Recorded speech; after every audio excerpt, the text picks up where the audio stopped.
大家好，我係高手少，相信身為香港人都應該知道砵蘭街呢個咁嘅地方㗎啦，出晒名同廟街一樣，又係龍蛇混雜，好風光，好夜繽紛㗎。但到咗2000年代開始，砵蘭街慢慢就衰落，不再風光啦。好啦，究竟點解會搞成咁樣嘅呢？今日嚟講下，其實之所以咁樣，皆因砵蘭街嘅羽毛球產業太過猖狂，引起咗執法部門注意，然後做嘢，所以自此之後砵蘭街就衰落啦。呢啲嘢係咁㗎啦，一做大咗，猖狂得滯啦，就會俾人掃。維持返個平衡，做大咗勢力大都唔做啲嘢，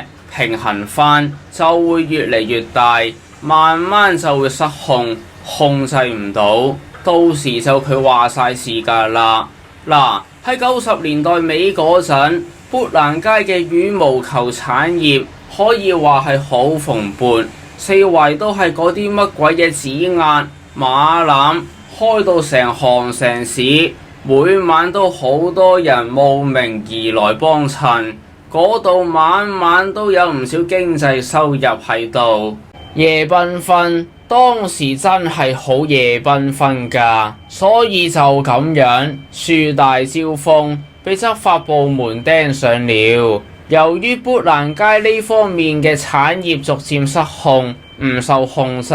勢力越嚟越大。嗱，勢力越嚟越大，呢家嘢就最罩忌嘅，長官嗰啲一定唔中意㗎啦，俾你做大咗，勢力咁大仲得了嘅？就係咁。02年5月7號，長官展開呢個名為火百合行動，大規模喺砵蘭街掃蕩，將呢啲產業連根拔起，拉咗唔少人，搞到冇晒啲人才，同埋亦都嚇窒咗唔少人，唔太夠膽再喺砵蘭街搞羽毛球啦。一方面冇咗咁多人才，另一方面嚇窒咗唔少人，冇人再夠膽喺砵蘭街搞羽毛球，就咁樣砵蘭街就開始步向衰落啦。除咗長官嘅嚴厲執法之外，朗豪坊嘅出現都係一個令砵蘭街步向衰落嘅一個原因嚟。朗豪坊嘅出現可以話係為旺角呢個咁雜咁市井嘅地方帶嚟另一番新嘅感覺，俾人感覺高尚咗唔少。朗豪坊一共由3棟嘢組成，大型商場即係朗豪坊寫字樓、朗豪坊辦公大樓、甲級寫字樓嚟㗎，仲有間5星酒店康德斯酒店，吸引到唔少啲高消費旅客、西裝友過晒嚟呢頭。總之就好多高質人士過咗嚟啦，過嚟消費嘅又有，過嚟做生意做嘢嘅都有，唔再係以前咁樣淨係得啲飛仔飛女劣質人士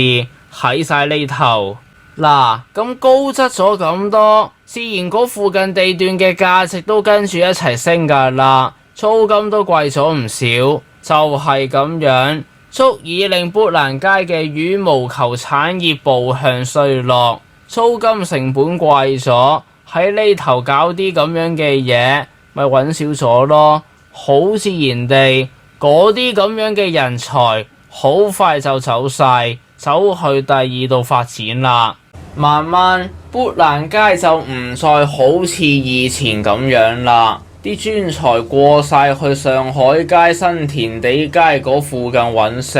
嗰邊冇受到朗豪坊嘅影響，租金成本方面都仲係唔算好貴，咁樣先有肉食㗎嘛。好啦，講到呢度，相信大家都大概了解㗎啦。而家仲想打羽毛球，唔好去砵蘭街啦。今時唔同往日，而家去砵蘭街朗豪坊 shopping 啦，冇其他㗎啦。砵蘭街打羽毛球已成歷史。